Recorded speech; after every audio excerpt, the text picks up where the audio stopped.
Chapter 9. You kids are going to get yourselves killed. Ramik, 9th grade. What's today, my fine fellow? Said Ramik on stage, dressed as Scrooge in the Charles Dickinson play, A Christmas Carol. His hair and face had been powdered to make him look old, and he peered out of a stage window at another student who was dressed as a little boy. Today? Replied the boy. Why, it's Christmas Day.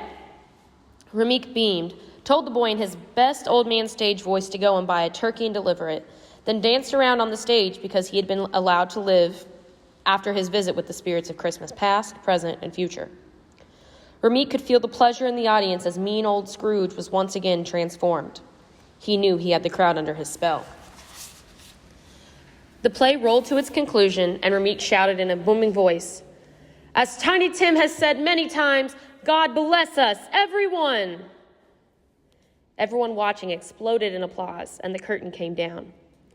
It rose again quickly, and the members of the cast came forward for their curtain calls. For each character, Tiny Tim, the ghost, and others in the play, the audience, made up mostly of University High students and their parents, applauded enthusiastically. Ramik, as the star of the show, came out last. The rest of the cast parted for him to come to the front of the stage and take his bows. He walked regally and with great dignity, bowed low to the audience, breathing deeply in the glory of the spotlight, the cheers, and the thunderous applause just for him. Doesn't get any better than this, Ramik said to himself. Although most students began the advanced academic program in the 7th grade, Ramik had transferred to University High School in the 9th grade. Usually students had difficulty adjusting to the rigorous classes, especially if they hadn't attended university the first 2 years. But Ramik slid in easily and made good grades from the beginning. He even had time to audition for the school play. And a huge upset, because a certain student who had been at the school for years always got the lead, Ramik beat him out for the part with ease. Good job, man, a 9th grader with braces named George said to him after the show. Yeah, man, really tight, his friend Sanson said. Ramik nodded, took the praise, and moved on. He had several classes with George and Samson, but they were just 2 more dudes in the hall. He purposely hadn't made many friends at this new school yet.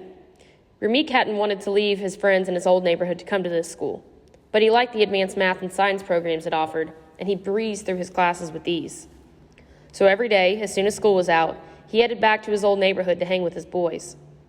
Sometimes he would even skip classes at university to run with the boys from Plainfield. A couple of weeks later, Ramik found himself hanging out on the corner near Plainfield Elementary with his old friends, about 10 of them. Glad you made it, man, a kid named Bookie said. Yeah, Ramik always comes through for us, a skinny boy named Marley added with appreciation.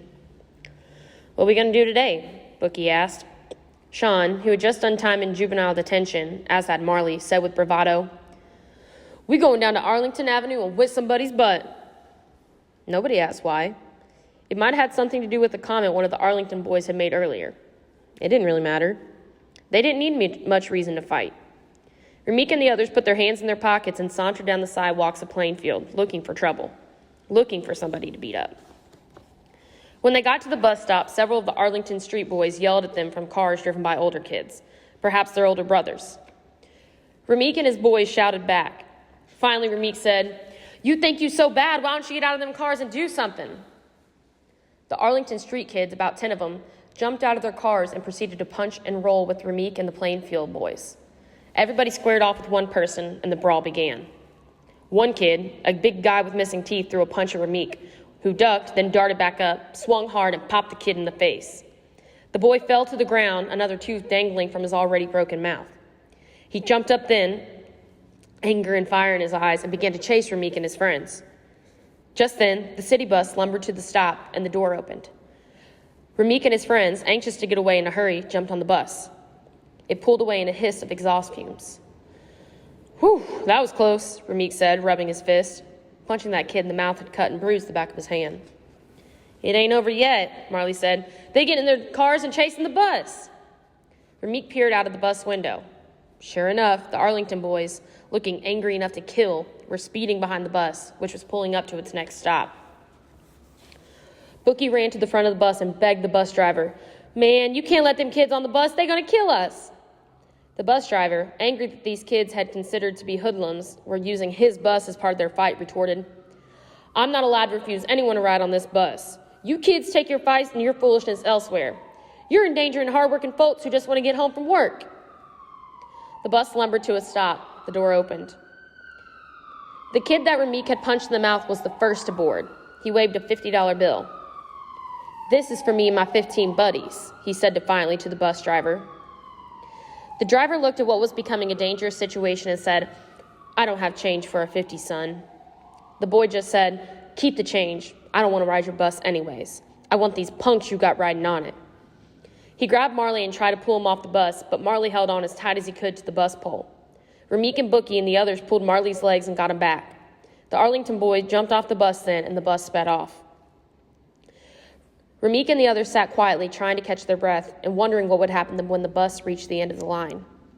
The Arlington boys continued to follow the bus in their cars, patiently waiting for revenge.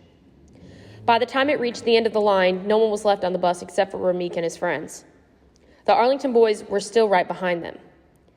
"If we can make it to my friend Dre's house, we'll be safe. He lives 2 blocks from here," Ramik suggested. "We better be doing some flying," Bookie said. "You boys are on your own now," the bus driver said. "Don't you have anything better to do?" he asked. "You kids are going to get yourselves killed." Ramik thanked the driver for trying to help, but he and his friends had no choice but to walk down the steps of the bus and hope they could make it to Dre's house in time. They left the bus, feet flying, and ran as fast as they could through yards, over fences, and behind trees as the Arlington gang chased them down the streets. Just as they got to Dre's house, Ramik heard a loud series of sharp explosions. Gunfire.